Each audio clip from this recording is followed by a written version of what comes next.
नमस्कार। आज हम बात करेंगे एक ऐसी कहानी की जो शौर्य, स्वाभिमान और एक कभी न टूटने वाले संकल्प की मिसाल है। ये गाथा है मेवाड़ के उस शेर की जिसे हम सब महाराणा प्रताप के नाम से जानते हैं। लेकिन इस कहानी को शुरू करने से पहले एक सवाल पर सोचते हैं। सोचिए, जब सामने एक बहुत बड़ा, एक विशाल साम्राज्य खड़ा हो, तो आत्मसम्मान की, स्वाभिमान की क्या कीमत होती है? क्या कीमत चुकानी पड़ती है? यही वो एक सवाल है जो महाराणा प्रताप की पूरी जिंदगी की कहानी बयान करता है।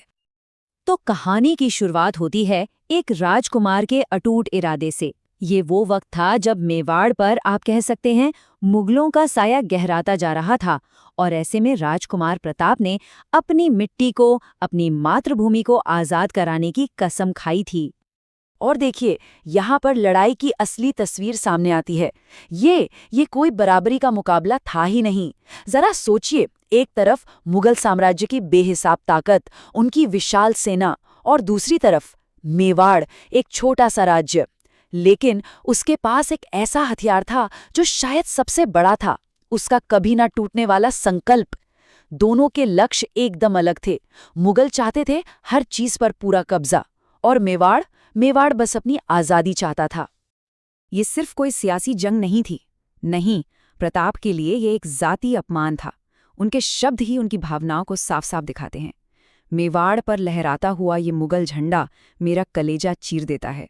बहुत जल्द ही राजपुताना का ध्वज मेवाड़ पर लहराएगा। समझ रहे हैं?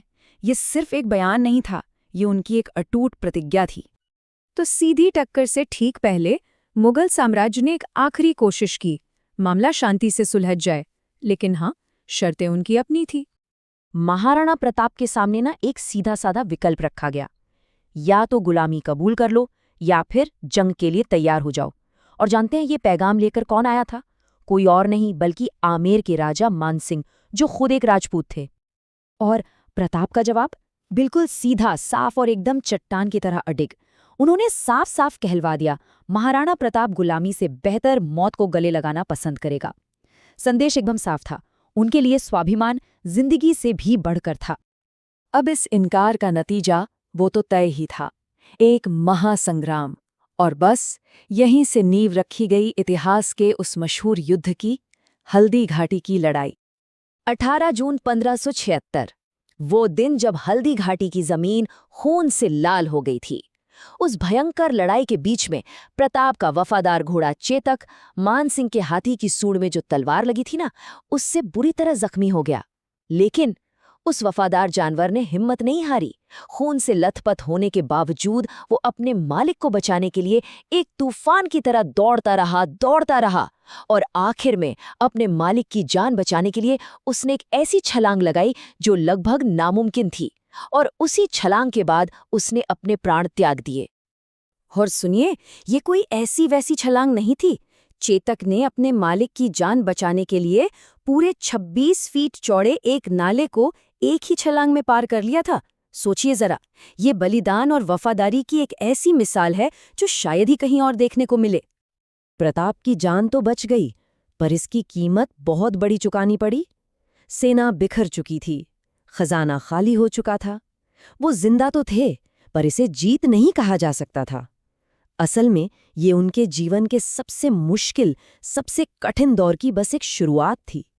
और इसके बाद शुरू हुआ महाराणा प्रताप की जिंदगी का शायद सबसे मुश्किल चैप्टर, जंगल में भटकने और संघर्ष करने के वो साल। हल्दी घाटी के बाद तो हालात बस बिगड़ते ही चले गए।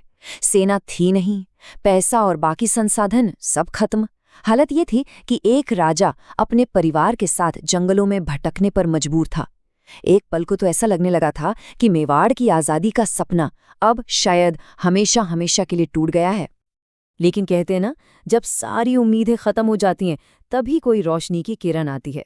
और वो किरण बनकर आए प्रताप के बचपन के दोस्त और सलाहकार भामाशाह। उन्होंने मेवाड़ के संघर्ष को जिंदा रखने के लिए अपनी पूरी की पूरी संपत्ति दान कर दी।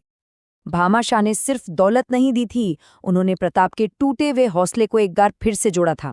उन्होंने कहा, पूरा मेवाड़ जानता है कि मुगलों के सामने तलवार उठाने की हिम्मत अगर किसी में है तो वो सिर्फ महाराणा प्रताप में है।